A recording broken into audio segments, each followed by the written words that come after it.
So welcome back to English for grade 11. In the previous episode, we talked about writing and the development of writing and how people used to write in the past and the difference nowadays. In this episode, we will talk about the grammar and the language function. And of course, I need you to pay attention with the grammatical rules. We'll start with the present perfect simple. What do we mean by present simple and present perfect simple? Why do we have two different forms? So we use the present perfect simple to refer to something, of course. The fact that something happened in the past and a past experience or achievement with a definite result in the present. So we use it for these two different reasons. We use it for number one, the fact that something happened in the past and a past experience or achievement with a definite result in the present, which is nowadays. So, for example, I have shaken hands with the president. I have shaken hands with the president. So the fact that something happened in the past, I did that. The result is still impacting to my day-to-day life, yeah? Or we can say, he's passed his driving test. He's passed his driving test. So now he can drive on his own. So these are two different things. We talked about the present perfect simple and the present perfect continuous. We have the continuity, yeah? For example, let's start with the form. What do we mean by the form? We need the grammatical structure. We have the subject, of course, and we have or has, plus the verb in the past participle form. We have the verb in the past participle form. So why do we have two different words here? We have and has. It depends on the subject. If it's a first person, it is have. If it's a third person, if we are talking about someone else, we use has.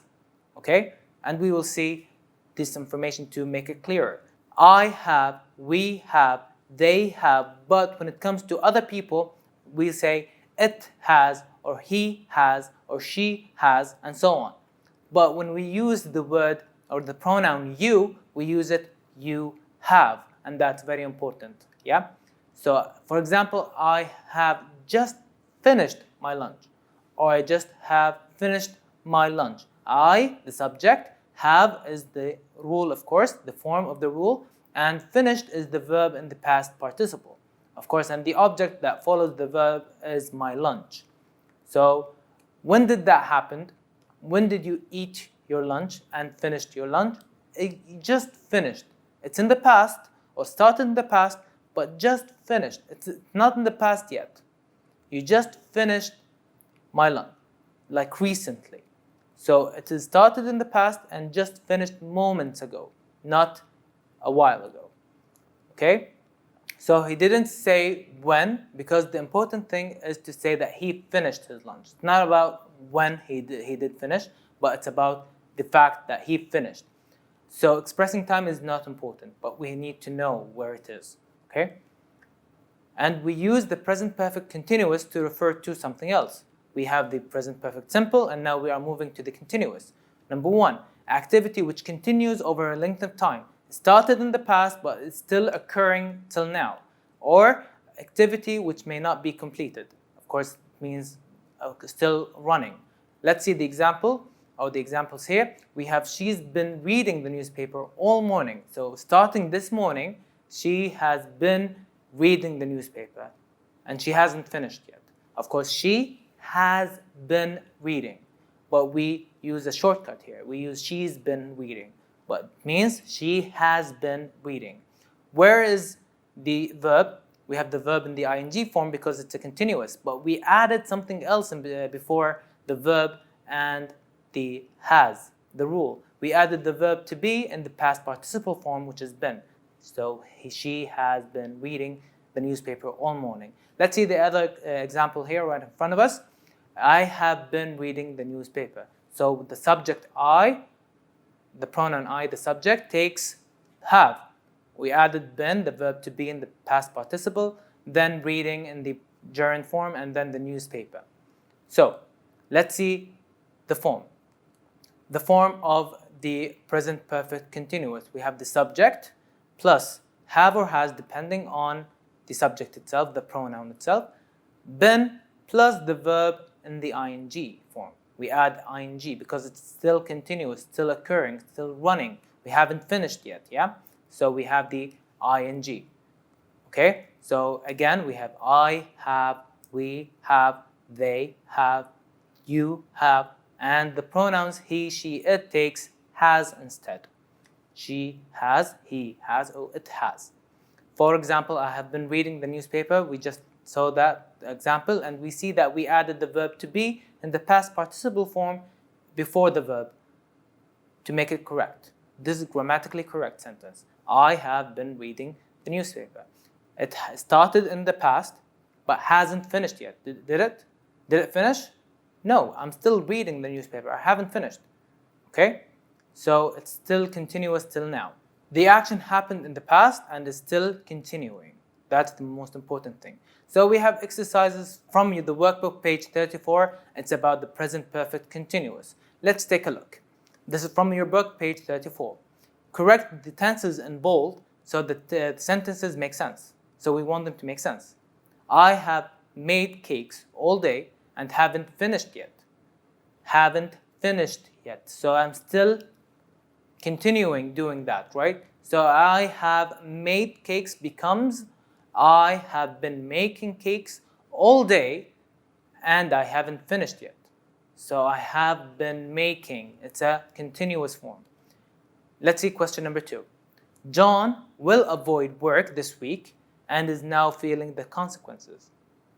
So he has been avoiding work. So to make it in the present perfect continuous, he has been avoiding work this week and is now feeling the consequences. Now he is feeling the outcome of his avoidance of work. Okay, let's see example number 3. I have learned to play the violin since an early age, but I still struggle with difficult pieces. So I have been learning to play the violin because I haven't mastered the violin. So I have been learning to play the violin since an early age, but I still struggle with difficult pieces because I haven't achieved my lessons with the violin. That's why it is still continuous. All right? Let's see 2 different words that are very important that helps in the present perfect, simple, and the continuous. When we talk about the time, we add words like for or since to talk about the beginning or the time or the duration of time. So we use for to measure a period of time. We use for to measure a period of time. For example, people have been writing for 5,000 years. So the duration, the time, the period is 5,000. So we use for because I have a period of time. I have a duration of time. Okay? 5,000 years. So if we used for in a past sentence, it expresses how long something lasted because we want to see how it lasted, yeah? If we used it for a future sentence, it expresses how long something will last. So in the past, it lasted for this period of time. So it lasted for 2 hours, or maybe lasted for 2 years. Or in the future, we will use it for only 2 hours to go. So we have a period of time, we have a limited time. Okay? So that's why after using for, we always add time expression. For, we always add time expression. So we have to add period of time itself. Now, let's see since. Since is totally different. We use since to refer to a point of time. Not a duration of time, but a point of time in the past. For example, people have been writing Arabic since the 4th century. So starting from the 4th century CE, of course, Common Era, people have been writing Arabic. So how many years, the period, I don't know, but it started at that time. That's the point of starting using that language or maybe writing in that language. So since talks about the point. Since refers to the point of action which is in the past, right here. Always in the past. We cannot say since next in the future, yeah? Always followed by a specific time expression. So we have exercises for since and for now from the workbook page 34 as well. So I need you to pay attention to it and I need you to do it with me, yeah? So we want to complete these sentences with for or since. So it's plain and simple. We've lived in this flat blank 2002. So we have a year. Is it a period of time or is it a point of time? So what do you think? Is it for or since? It's a point of time because it's since 2002 because I'm pointing to a certain year. Okay, good job. Let's go to the second question. I've been reading this novel nearly 3 weeks. I have been reading this novel blank nearly 3 weeks. So we have 3 weeks. Is it a point or a duration of time? It's easy, right? For nearly 3 weeks. It's a period of time. So I have a 3 weeks period of time that I have been reading this novel and I haven't finished yet. Okay, so we used for the period of time. C, my father has worked for the same company nearly 20 years. So 20 years. Is it a period of time or a point in time?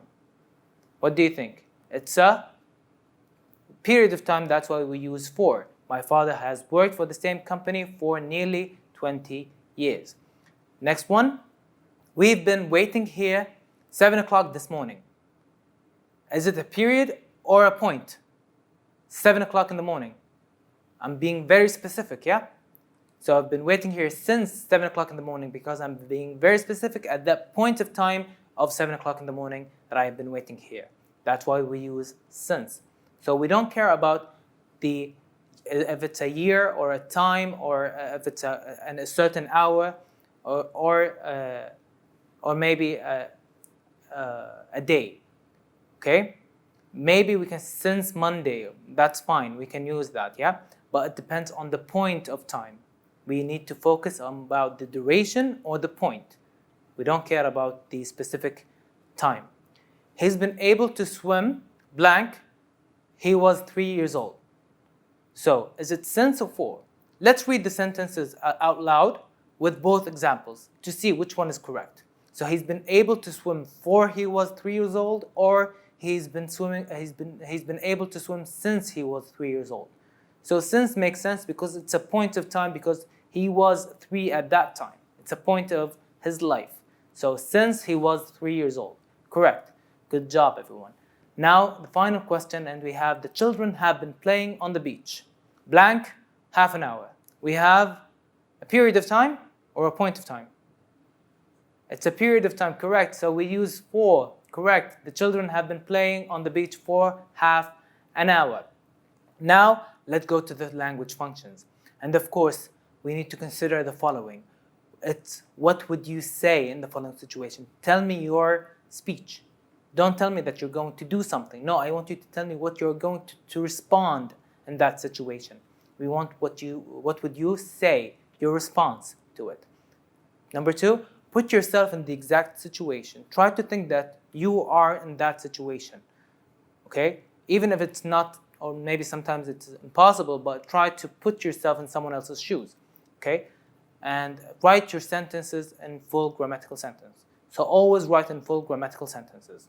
Don't write bullet points or brief information. Give me full sentences.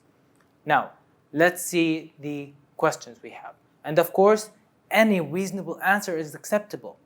So give me something reasonable and I will accept it. That's fine. So someone wants your opinion about text messages. So what would you say to him? What do you think? So someone wants your opinion about text messages. So I would say the following. This is my own personal opinion. Okay, maybe you have something else that you would like to say, that's fine, but this is my response, yeah? So text messages are fast means of communication. They are a fast means of communication. On the other hand, text messages might not enable you to express your idea in detail when you need it, or when you need to. So it is very important, it is fast, but not efficient 100%. Because in my opinion, face-to-face conversations are way much better than text messages. So this is my opinion, and someone else, maybe you have some other opinions, and that's fine as long as it is reasonable. Let's go to the second question. Describe to your friend the characteristics of a good listener. If you remember Unit 4, we talked about communication and the characteristics of a good listener. So maybe you can use that to help you or guide you with these functions, yes? So we have, and this is my opinion of course, one of the main characteristics of a good listener is grasping the main idea of the message and not taking account of every single word. So we have to understand everything to comprehend the main idea about what we are talking about, and then we can respond back. So this is what a good listener is, to listen and understand and comprehend all the information and the main ideas about the topic or the subject that they are talking about. Okay? So in this episode, we talked about the grammatical rules of present perfect simple and the present perfect continuous. We also talked about the language functions and the situation regarding to those functions. Thank you so much for watching. Until next time.